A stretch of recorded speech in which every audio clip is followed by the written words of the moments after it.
क्या रखा है बता रहा हूँ।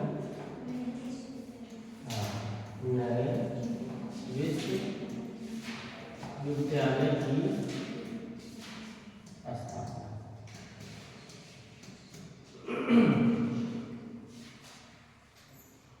अर्थात कोठारी आयोग ने सुझाव दिया था कि उच्च शिक्षा की समस्याओं को दूर करें, क्योंकि विश्वविद्यालयों की संख्या कम थी, इसलिए उन्होंने क्या कहा कि नए विश्वविद्यालयों की स्थापना किया जाए। और साथ साथ ये भी उन्होंने कहा कि जिस क्षेत्र में विश्वविद्यालय नहीं है तो वहाँ पर विश्वविद्यालयों की स्थापना किया जाए, और पुराने जो महाविद्यालय विश्वविद्यालय हैं उसको नवीनीकरण किया जाए, ताकि उच्च शिक्षा की समस्याओं को दूर किया जा सके। क्योंकि उच्च शिक्षा के विद्यालय बहुत दूर हुआ करते थे, विश्वविद्यालय बहुत दूर हुआ करते थे, इसलिए क्या है नए विश्वविद्यालय स्थापना करने के लिए कोठारी आयोग ने सुझाव दिया। ठीक है, इस तरीके से क्या है। और इसी के साथ साथ उन्होंने क्या है कृषि पर भी जोर दिया है। इन्होंने ये भी कहा दिया था कि प्रत्येक राज्य में, इसमें प्रत्येक राज्य में कृषि विश्वविद्यालय की स्थापना किया जाए। और साथ ही साथ उन्होंने कहा था व्यावसायिक पाठ्यक्रम। कौन सा पाठ्यक्रम? व्यावसायिक पाठ्यक्रम का भी क्या है प्रारंभ किया जाए। तकनीकी क्या है, तकनीकी पाठ्यक्रम को भी शामिल किया जाए। इसको तकनीकी पाठ्यक्रमों को भी क्या है इसमें शामिल किया जाए, ताकि बच्चे क्या है रोजगार के अवसर प्राप्त कर सके और स्वयं निर्भर हो सके। और स्वरोजगार क्या है, स्वरोजगार होकर विचार में आत्मनिर्भर हो सके। कौशल विकास किया जाए, कौशल का क्या किया जाए विकास किया जाए। और नए नए स्किल का विकास किया जाए। तकनीकी शिक्षा, व्यावसायिक शिक्षा और अन्य तमाम प्रकार की व्यवस्थाओं का भी क्या है व्यवस्था किया जाए, ताकि क्या है उच्च शिक्षा में सुधार हो सके, लोग उच्च शिक्षा के प्रति आकर्षित हो सकें, क्योंकि जितना वो आकर्षित होंगे उतना ही शिक्षा को ग्रहण करेंगे। और आकर्षण करने वाला चीज रोजगार है, क्या है रोजगार उन्मुख शिक्षा अगर दिया जाएगा तो लोग शिक्षा के प्रति उन्मुख। अगर उनको लगेगा कि हम BA में सब कुछ पढ़ के घर पे ही बैठेंगे और खेती ही करना है, तब फिर वो पढ़ने की वो इंटरेस्ट नहीं रखेंगे। अगर उनको ये होगा कि हम पढ़ लिख के पैर पर खड़े हो जाएंगे, अच्छे रोजगार युक्त हो जाएंगे, तो वो फिर क्या है पढ़ने की ओर उनका दृष्टिकोण बदलेगा, है ना। तो इस तरीके से क्या है कि कोठारी आयोग था यहाँ इस चीज का क्या है विनिर्माण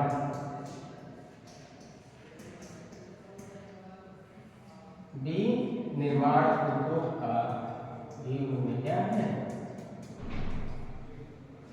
विनिर्माण उद्योग को भी व्यवस्था स्थापित करने का प्रयत्न किया था कि ये सभी उद्योग लग जाएंगे, उद्योग धंधे, तो लोगों का रोजगार मिलना शुरू हो जाएगा। और तकनीकी शिक्षा, कृषि शिक्षा, है ना, व्यावसायिक शिक्षा, कौशल शिक्षा, इन सभी शिक्षा को पढ़कर क्या भारत आत्मनिर्भर है ना। और इसके साथ साथ क्या है तकनीकी इंजीनियरिंग शिक्षा, क्या है इंजीनियरिंग शिक्षा, इलेक्ट्रिकल है, मैकेनिकल है, फिटर है, तो ये सब प्रकार की जो ट्रेड है लोग क्या करेंगे आजकल क्या है AI का जमाना है ना, कंप्यूटर सॉफ्टवेयर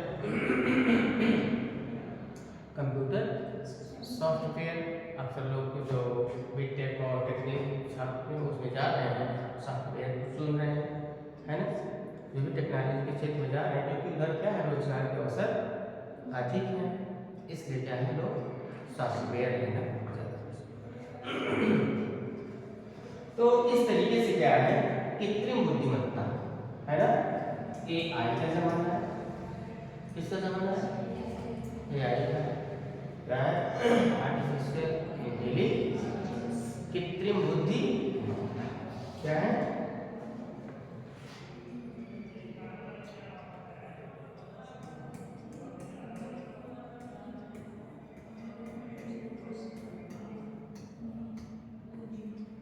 कृत्रिम बुद्धि। आज देखिए इसकी वजह से सब कितना चेंज होता जा रहा है और इसी से बहुत सारे साइबर क्राइम भी हो रहे हैं, है ना। बहुत तेज साइबर क्राइम बढ़ रहा है ना। कोई भी ऐप्स डाउनलोड करने से पहले, डिटेल देने से पहले क्या है, इस बार सोचना चाहिए। इन्हें कोई भी ऐप से आए उसको आप तुरंत ही डाउनलोड कर दीजिए, ओके कर लीजिए। OTP या पासवर्ड तुरंत किसी को नहीं शेयर किया जाए, है ना। तो इस तरीके की क्या है, इस तरीके का प्रावधान किया गया था। और जो कोठारी आयोग था, कोठारी आयोग था, कोठारी आयोग तकनीकी शिक्षा की ओर ज़्यादा प्रयास कर रहा है। तो लिखिए, इसमें ज़्यादा तो कुछ लिखना नहीं है, ज़्यादा थोड़ा थोड़ा सा लिखाते हैं, है ना। बहुत ज़्यादा लिखना नहीं है।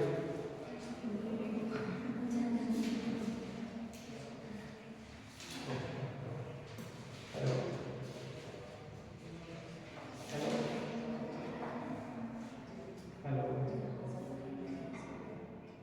हाँ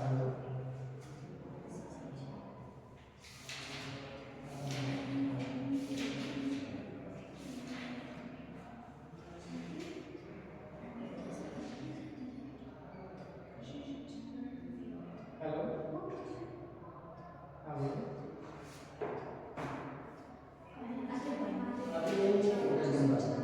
कौन सा बैठ, इसमें बैठ,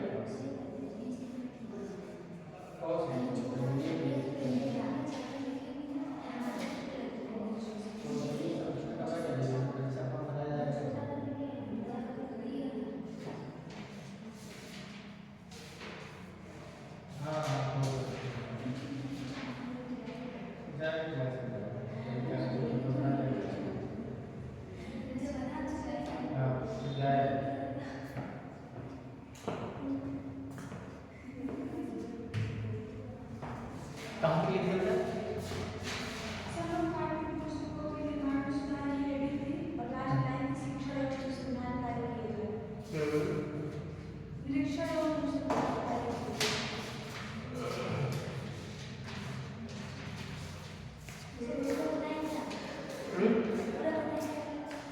नए विश्वविद्यालय की स्थापना हो, अच्छा सुधारना अनिवार्य करना।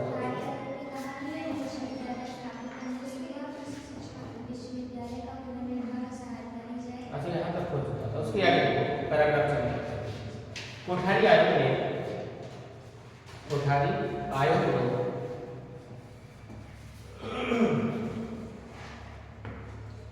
कोठारी आयोग ने कृषि शिक्षा का विकास करने के लिए, कृषि शिक्षा का विकास करने के लिए उन्होंने कहा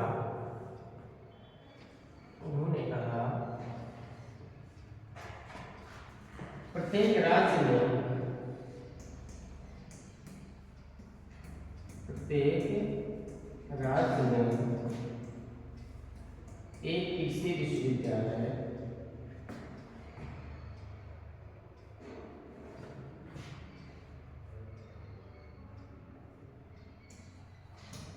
एक कृषि विश्वविद्यालय की स्थापना की जाए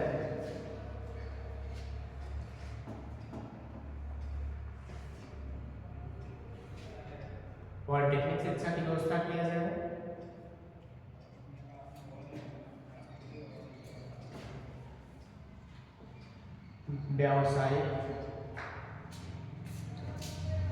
व्यावसायिक तकनीकी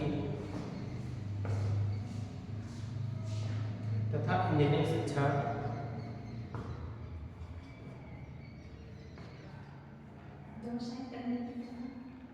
इंजीनियरिंग शिक्षा, विज्ञान तथा अनुसंधान, विज्ञान तथा अनुसंधान शिक्षा को बढ़ावा दिया जाए,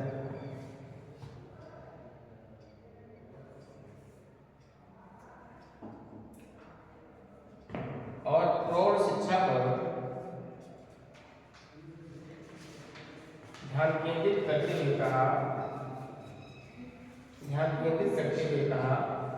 प्रौढ़ शिक्षा पर ध्यान केंद्रित करते हुए कहा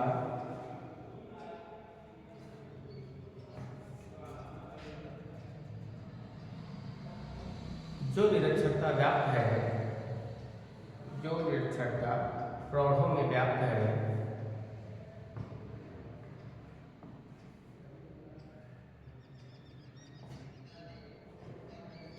उस समस्याओं को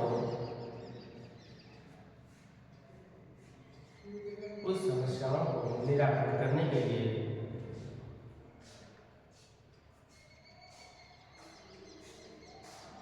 प्रौढ़ शिक्षा को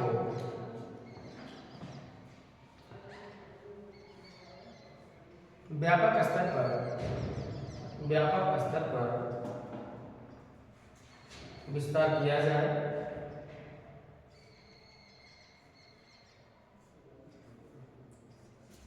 जिसके लिए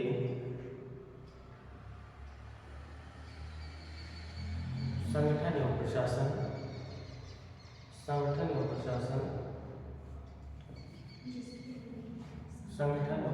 तथा राज्य एवं केंद्र दोनों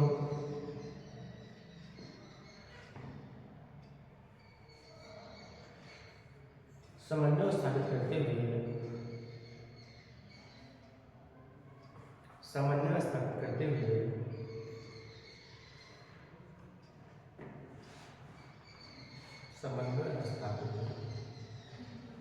करते हुए प्रौढ़ शिक्षा का विस्तार किया जाए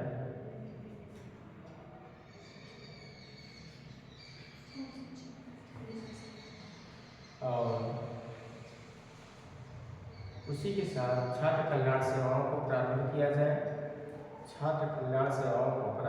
जाए,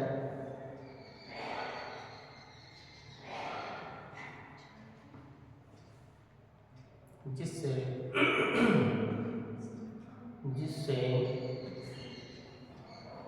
जो छात्रों में विभिन्न असंतोष व्याप्त है,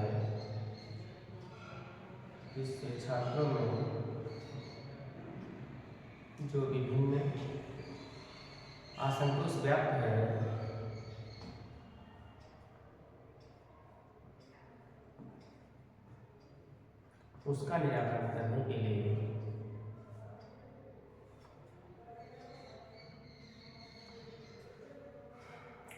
अध्यापक, छात्र तथा शासन प्रशासन के मध्य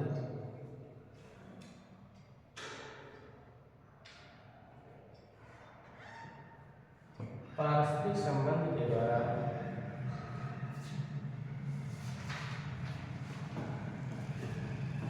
उसे संगठित किया जाए और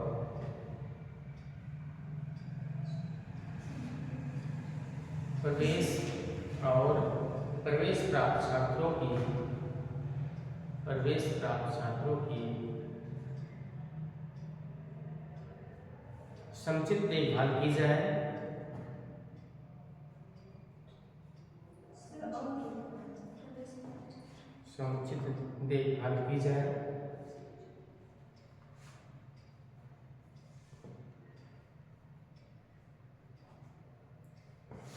और प्रवेशित छात्रों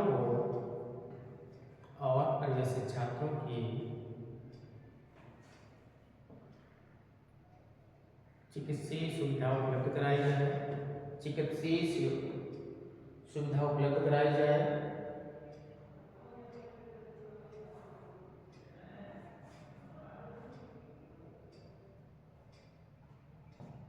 और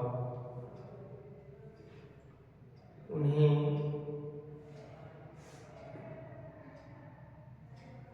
छात्रावास के साथ साथ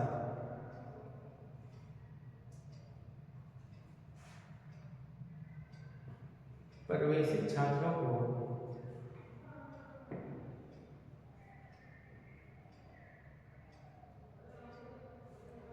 छात्रवृत्तियां उपलब्ध कराई जाए,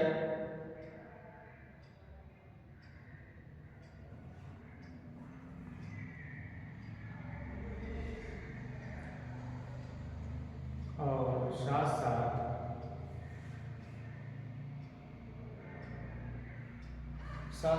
उनका मनोबल बढ़ाने के लिए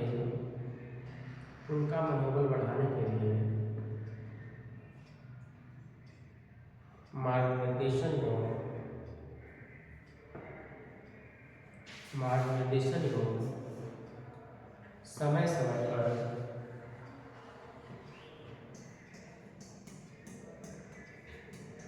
काउंसलिंग की सुविधा भी उपलब्ध कराई जाए।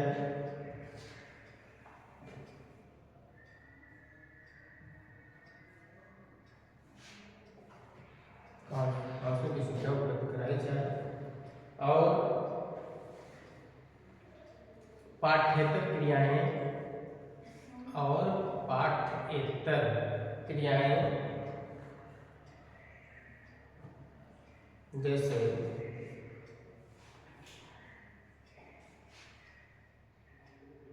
वाद विवाद,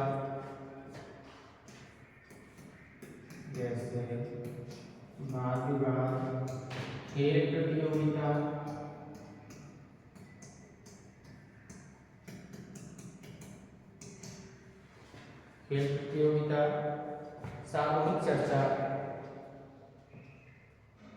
सामूहिक चर्चा, खेल,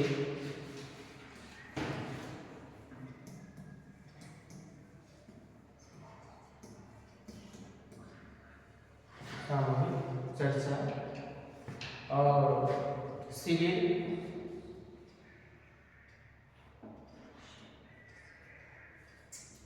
शैक्षिक भ्रमण,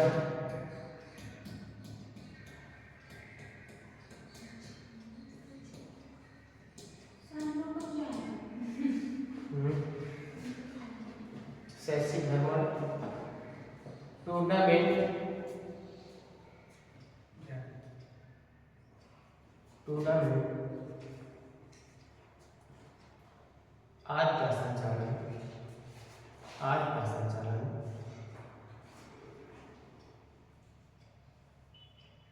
समय समय पर किया जाए।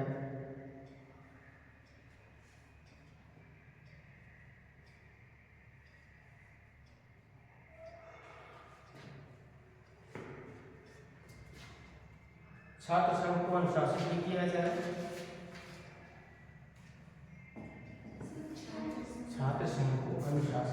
जाए।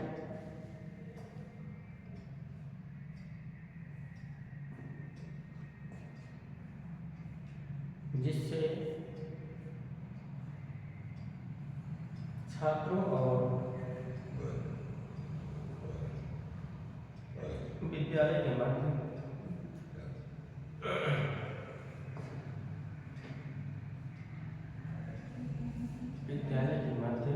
आपसी सामंजस्य से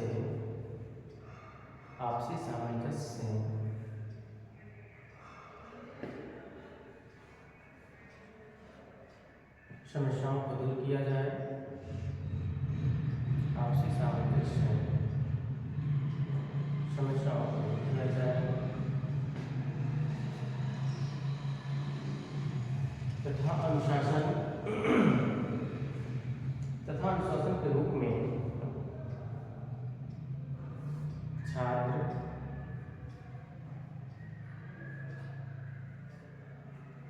अध्ययन अध्यापन कार्य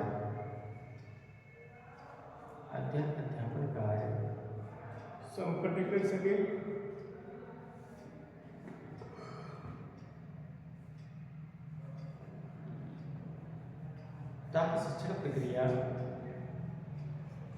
ताकि शिक्षण प्रक्रिया सुचारू रूप से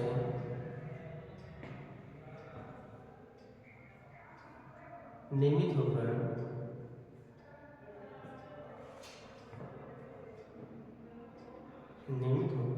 अपने उद्देश्यों की प्राप्ति कर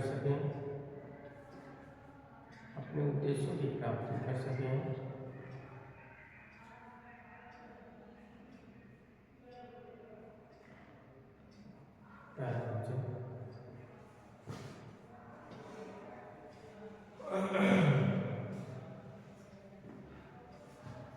कोठारी आयोग, कोठारी आयोग मुख्यतः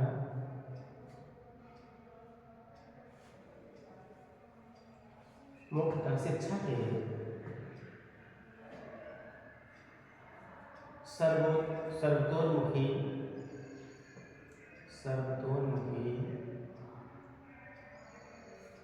जिसमें प्रारंभिक,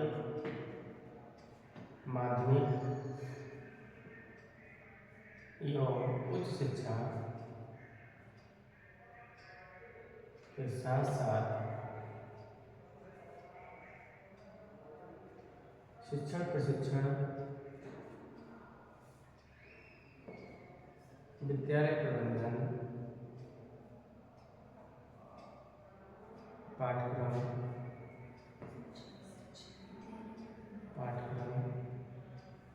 शासन प्रशासन,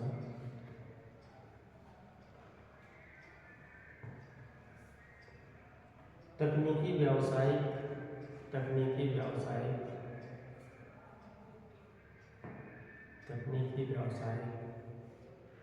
इंजीनियरिंग, कृषि उद्योग आदि विभिन्न क्षेत्रों में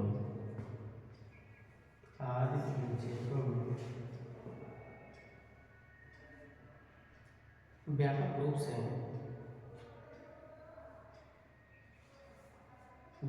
से सुधार करने के लिए सिफारिश की।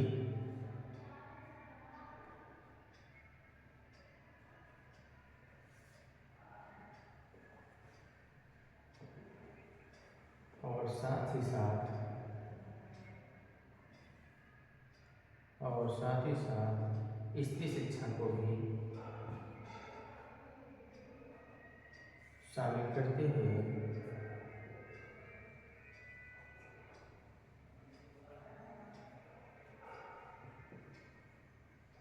सिफारिश किया, जिससे शिक्षा के क्षेत्र में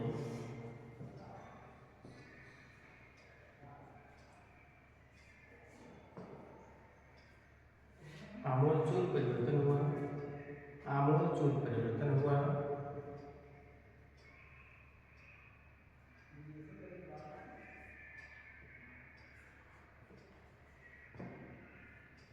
और शिक्षा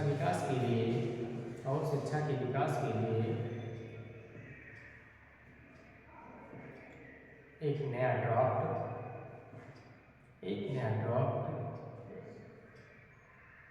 तैयार हुआ,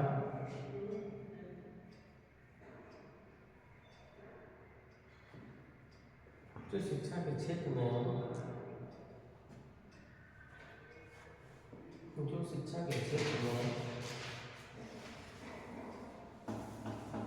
महत्वपूर्ण योगदान दिया।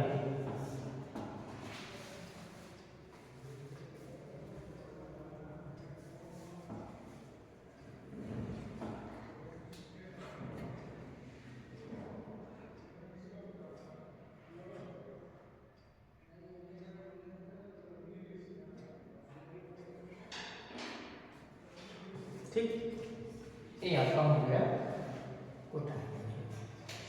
ठीक है, अब हम लोग चलेंगे राष्ट्रीय शिक्षा।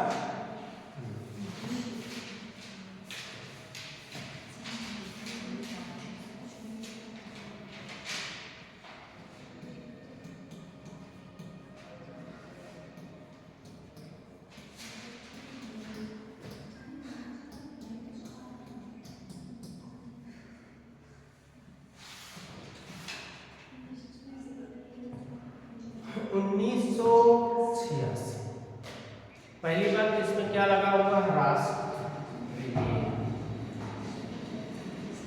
क्या लगा है, राष्ट्रीय, मतलब ये पूरी तरीके से क्या है, सरकार का ड्राफ्ट मतलब का मानव संसाधन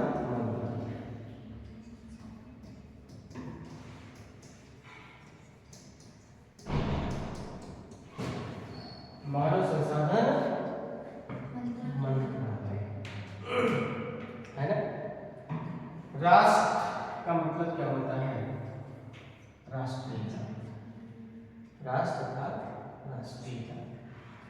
वसुधैव कुटुंबकम की नीति अर्थात संवैधानिक प्रावधानों के साथ। कैसे? अब देखिए जो भी इसमें जिस दायरे का गठन किया जाएगा वो संवैधानिक दायरे में रहेगा। किसमें रहेगा? संवैधानिक दायरे। अर्थात ऐसी शिक्षा का निर्माण किया जाएगा जिसमें धर्म, आयु, जात, लिंग का कोई भी भेद, जिसका मुख्य उद्देश्य होगा बालक के अर्थात क्या है?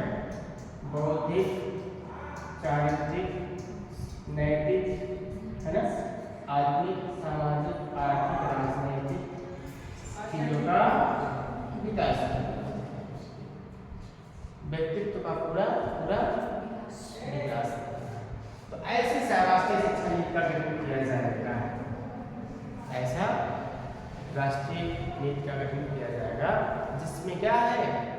बालक के और राष्ट्र की उन्नति। यहाँ पर राष्ट्र की बात है, इसकी बताइए राष्ट्रीयता मतलब संवैधानिक प्रावधानों के, है ना। अब इसमें कोई जो राष्ट्रीय नीति का जो मसौदा तैयार किया जाएगा वो देश पर केंद्रित होगा, राष्ट्र पर केंद्रित होगा, है ना। तो इस तरीके से राष्ट्रीय शिक्षा नीति की जरूरत क्यों पड़ी? क्योंकि हमारा देश विकसित हो रहा था, विकासशील देश है। पहले तो अविकसित देश था, विकासशील देश है और कल विकसित हो जाएगा, है ना। तो इसमें शिक्षा की बहुत बड़ी भूमिका है। शिक्षा की क्या है? बहुत बड़ी भूमिका रही है, जिसकी वजह से क्या है, और शिक्षा का स्तर बहुत अच्छा भारत में नहीं है ना। शिक्षा जो कि त्यों थोड़ी सी सुधार हुआ, अर्थात कोठारी आयोग का भी बहुत ज़्यादा कोई प्रभाव नहीं पड़ा। राष्ट्रीय शिक्षा नीति की जरूरत क्यों पड़ी? क्योंकि हमारी शिक्षा की समस्याएं बहुत अधिक क्या है, समस्या से ग्रस्त हो गई थी। कहीं क्षेत्रवाद, कहीं भाषावाद, है ना, और कहीं पाठ्यक्रम की विसंगति, कहीं और भी विसंगति, नियमावली में विसंगति। तो इस प्रकार से क्या है, हमारे देश में अनेक प्रकार की समस्याएं तो इसीलिए क्या है, इन सभी समस्याओं को दूर करने के लिए एक राष्ट्र के स्तर पर एक व्यापक तरीके से नीति निर्माण करने की बात कही है। किसका निर्माण किया जाएगा? नीति का निर्माण किया जाएगा, जिसको सबको पालन करना होगा। सारे विद्यालयों में क्या करना पड़ेगा? इसका पालन करना। क्योंकि राष्ट्रीय मसौदा क्या है? राष्ट्रीय मसौदा का निर्माण करने के लिए राष्ट्रीय शिक्षा नीति का गठन 1986, है ना। तो ये जो 1986 का राष्ट्रीय शिक्षा नीति था वह देश हित में किया गया था, देश हित में किया गया था, ताकि क्या है, शिक्षा की जो विभिन्न प्रकार की समस्याएं हैं उन विभिन्न समस्याओं को दूर किया जा सके, है ना। तो इस तरीके से क्या है, राष्ट्रीय शिक्षा के लिए जिस चीज़ का संचालन किया जा रहा था कि ताकि पूरे देश का, पूरे राष्ट्र का विकास एक साथ हो सके और सभी लोगों के बीच क्या है, सारी गतिविधियों का विकास हो सके, चाहे भौतिक विकास हो, चाहे सामाजिक विकास हो, चाहे आर्थिक हो, चाहे चारित्रिक हो, चाहे नैतिक हो, चाहे आध्यात्मिक हो, सभी लोगों में एकजुटता के तरीके से विकास किया जाए, तभी हमारे देश में शिक्षा संबंधी समस्याओं का निराकरण हो सकता है, दूर हो सकता है। और दिनों दिन क्या है, भारत सरकार अर्थात 1986 में भारत सरकार ने क्या है, राष्ट्रीय शिक्षा नीति के प्रारूप को क्या कर दिया था, जारी कर दिया था कि किस तरीके से राष्ट्रीय शिक्षा नीति का प्रारूप होगा, क्या क्या चीज इसमें शामिल किया जाएगा। और मानव संसाधन विकास मंत्रालय शिक्षा इसके पास है, मानव संसाधन विकास मंत्रालय के पास है, किसके पास है? हाँ, जो मानव संसाधन विकास मंत्रालय है केंद्र का, उसके अंदर शिक्षा है, शिक्षा की जिम्मेदारी उसको दिया, मानव संसाधन विकास मंत्रालय को ये जिम्मेदारी दिया गया। और क्या क्या कैसे समस्याएं हैं उसको निराकरण करने के लिए सारा चीज किया गया और उसको कैसे लागू किया जाएगा, कैसे क्रियान्वयन किया जाएगा, इसके लिए भी एक रणनीति बनाई गई। क्योंकि नियम तो बन जाते हैं लेकिन उसका क्रियान्वयन सुचारू रूप से नहीं हो पाता है, वह नियम या कानून क्या हो जाता है, नियम के साथ साथ उसका क्रियान्वयन कैसे किया जाए, किस स्तर पर किया जाए, किस स्तर पर लाभ होगा, किस स्तर पर हानि होगा, तो इसके लिए प्रोग्राम तैयार किया जाता है ना। हाँ, तो इस तरीके से क्या है कि और इसीलिए आवश्यकता भी पड़ी, क्या है, इसीलिए क्या है हमारे देश में राष्ट्रीय शिक्षा नीति क्या है, आवश्यकता भी इसीलिए पड़ी क्योंकि हमारे यहाँ जो मानव संसाधन है, जनसंख्या है, उसका समुचित उपयोग नहीं किया जा रहा है ना। यहाँ की जनसंख्या तो बहुत है लेकिन वह तकनीकी रूप से कमजोर है, शिक्षा रूप से कमजोर है, शैक्षिक रूप से कमजोर है, जिस वजह से आगे बढ़ नहीं पा रहे हैं। जापान, चाइना ये सब क्यों बढ़ रहे हैं, क्योंकि शुरू से ही वो टेक्नोलॉजी से जुड़ जा रहे हैं, है ना। शुरू से ही क्या है, इंडिया में क्या है, सामाजिक संबंध बहुत प्रगाढ़ होते हैं, है ना। जो भारत है यहाँ की भी जो सामाजिक संबंध है उसमें जुड़ाव बहुत तेज होता है, लेकिन क्या है जो तकनीकी जुड़ाव होता है उससे लोग वंचित हो जाते हैं क्योंकि उनको उस इन्वायरमेंट में रखा जाता है, उनको उस इन्वायरमेंट में रखा जाता है। अर्थात इंडिया के लोग अभी देखो जाकर देखोगे तो हर लोग मोबाइल लेके दुकान पर देखो, यहाँ तक कि गाड़ी पीछे बैठे रहेंगे वहाँ पर भी चलता रहेगा, घर पर भी लोग देखो बात करते रहेंगे या मोबाइल, व्हाट्सएप, यूट्यूब, फेसबुक, है ना। 3 चीज़ों पर ज़्यादा जोर देते हैं, व्हाट्सएप, फेसबुक और हाँ इंस्टाग्राम और साथ साथ यूट्यूब, है ना। तो इस पर जो टाइमिंग है बहुत ज़्यादा इन्वेस्ट करता है, जो अपनी एनर्जी खर्च करना है शिक्षा पे, जो अपनी एनर्जी इस पर खर्च करना है किसी टेक्नोलॉजी पे या पढ़ने पर, उस पर ना यूज करेंगे, किस पे यूज कर रहे हैं, मोबाइल। अपना समय कितने दिन में 3-4 घंटा की जरूरत, 2-3 घंटा जरूर लगता है तो यूज करते हैं, वही कार्य डाटा खत्म होना ही होना है। तो हाँ, तो अब समझिए आप 3 से 4 घंटा दे रहे हो इस पर, रिजल्ट क्या निकला, आँख खराबी, मेंटल समस्याएं बढ़ती जा रही है, क्योंकि जानते क्या सबसे ज़्यादा पढ़ना है, भूलने की प्रवृत्ति बहुत गति से बढ़ रही है, नोट कर लेना भी रिसर्च हो रहा है। जो लोग मोबाइल ज़्यादा यूज़ करते हैं, यहाँ तक कि कल शाम को क्या खाए थे वो भी भूल जाते हैं, समझ लो क्या किसने कल कहा था वो भी भूलते जा रहे हैं। नोट कर लें कि मोबाइल से आपके साथ साथ क्या है वो आपकी ज्ञानेंद्रियों को भी शिथिल करके चले जा रहे हैं, याददाश्त की क्षमता को कमजोर कर देते हैं। कौन, आजकल के बच्चों को जिद करते हैं, रोने लगते हैं, उससे खाना पीना सोना सब, रो रहा